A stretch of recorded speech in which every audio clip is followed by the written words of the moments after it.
Ave Maria, thanks for watching my second installment of this series of videos on the Knights Templar and their secrets.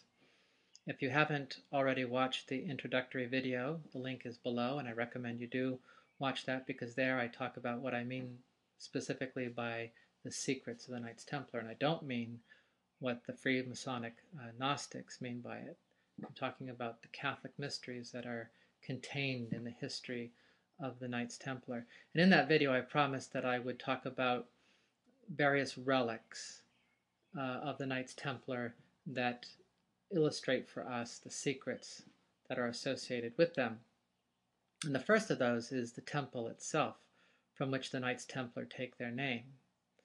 Now, I call this video the Temple of the Order rather than the Order of the Temple, which is their name, the Knights Templar's name, because I wanted to emphasize the importance of the temple. Now, of course, they take their name because they lived at the temple in Jerusalem. But the real question is, why did they live at the temple in Jerusalem, and why was that so important? And for that answer, we're going to look to St. Bernard of Clairvaux, who wrote them a letter called In Praise of the New Knighthood. And in that letter, he talks about the spiritual importance of the temple. Now, in 1119, when Hugh de Payenne founded the Knights Templar, King Baldwin II of Jerusalem gave them a plot of land on the Temple Mount. And on the Temple Mount were the ruins of the ancient Temple of Jerusalem. Also, there was the captured mosque of Al-Aqsa. And so they lived there at this on the Temple Mount, and they transformed this place from the old worship of the Old Testament and the worship of the Muslims to the Christian worship of this monastic military order. And so when we think about the temple, St. Bernard asks us to reflect upon this contrast between the way it was in the Old Testament and the way the Templars made it. In the Old Testament, it was magnificent, full of precious stone and metal, and full of all the wonderful appurtenances that God commanded Moses to have put in the temple, like the altar and the Ark of the Covenant and the altar of incense and the table for the showbread, all these, in the veil of the temple, all these wonderful, beautiful works of art that made the temple magnificent. But in the time of the Knights Templar, the temple was a ruin, and they transformed it into a military barracks, which had all of these appurtenances that were proper to their military vocation, their weapons, their shields, all the equipment they needed for the horses. And so it was much more austere and barren and military. And St. Bernard talks about the transformation of the temple being from an outer magnificence to an inner magnificence, which was in the hearts of the Templars, who had dedicated themselves to a hard life, and who, like Christ, who had driven out the merchants from the temple to purify and keep it clean, the Templars had come there to the temple to be a presence of Christ in the holy places, and as St. Bernard says, to drive the pagans out from these holy places and to secure them for Christian pilgrimage. Now, spiritually, this is a transformation from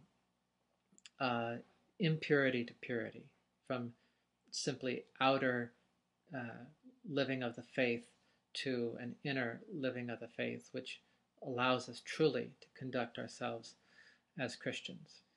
Now, in the Old Testament, one of the ways in which this transformation from the outer man to the inner man, from impurity to purity, was associated with the temple was with the pilgrimage that the Jews made to the temple, in which they recited a number of psalms. We call them the Gradual Psalms. And these psalms were a preparation for approaching the temple and then entering. And one of those psalms is a penitential psalm, which is a very important psalm in the liturgy of the church in reference to penance. And it's Psalm 130, and it says, "Out of the depths I have cried to thee, O Lord. O Lord, hear my voice. Let thy ears be attentive to the voice of my supplication. That's what they would pray as they went to the temple. And it reminds us of the Mass, which begins with an act of penance. In the extraordinary form, it takes the form of actual prayers, which are prayed by the priest and the ministers for purification, and the priest actually begs to be made pure so as to be worthy to enter the Holy of Holies. And that reminds us of our own journey to become holy. And that is the work of a true knight, to work towards that purity so that they can be true soldiers for Christ. Now, the Knights Templar themselves, St. Bernard says, were a bunch of brigands, really, when they were in Europe before they went on their crusade. And they were a lot of trouble. They were evil men, very often, who were causing a lot of trouble. Hence, the church tried to develop this code of chivalry to basically bring them to a certain amount under control and to teach them how to be gentlemen. But he says that the Europeans were glad to see them go. They were glad to see them leave Europe and go to the Holy Land. And those who were in the Holy Land trying to defend the holy places were glad to see them arrive. So these wicked men left Europe and went to the Holy Land, and hopefully they were transformed along the way. Many of them were not, but some of them were. And the Knights Templar entered religious life because they had undergone this transformation, and God led them to the temple. And St. Bernard says that this was the revenge of Christ against the enemies of God, that he took wicked men and he led them along this path to purification, and then they took their skills which they had learned while they were wicked, and they purified them, and they lifted them up, and they became soldiers for Christ, defending the innocent, the weak, the oppressed, and defending the holy places.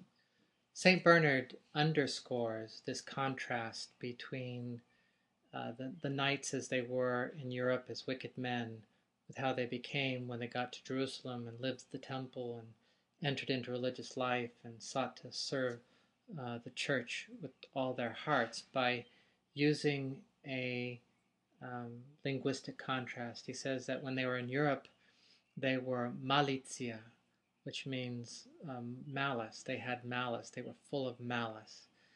And they caused all kinds of trouble and injustice among the people with their ferocity and their evil works. But when they got to the Holy Land and they were purified, they became militia. They became soldiers or knights for Christ. And this reminds us of our own transformation from doing the deeds of darkness with our talents and skills, and then converting and bringing those talents and skills to Christ and allowing him to transform them so that from the inner man we become men of action. We use our talents and our gifts and our strengths for Christ.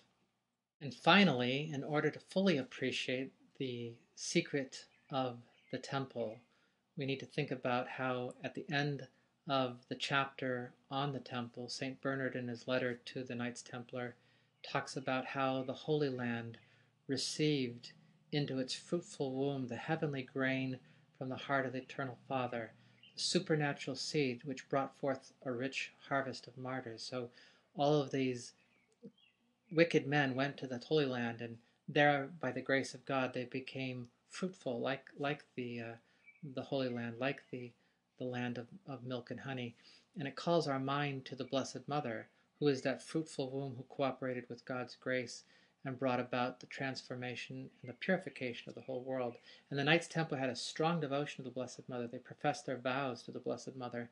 And the legends are that, of course, the Ark of the Covenant was in the possession of the Knights Templar, the Holy Grail, and these are all Marian symbols. They're symbols of the presence of our Blessed Mother, and it's through her, who is the real temple, the real tabernacle of God, the pure and holy tabernacle of God, that all of us can learn to protect and nurture that inner life so that we can be true soldiers for God. So let's take these reflections upon the secret of the temple and work towards our own purification so that we will be ready for battle.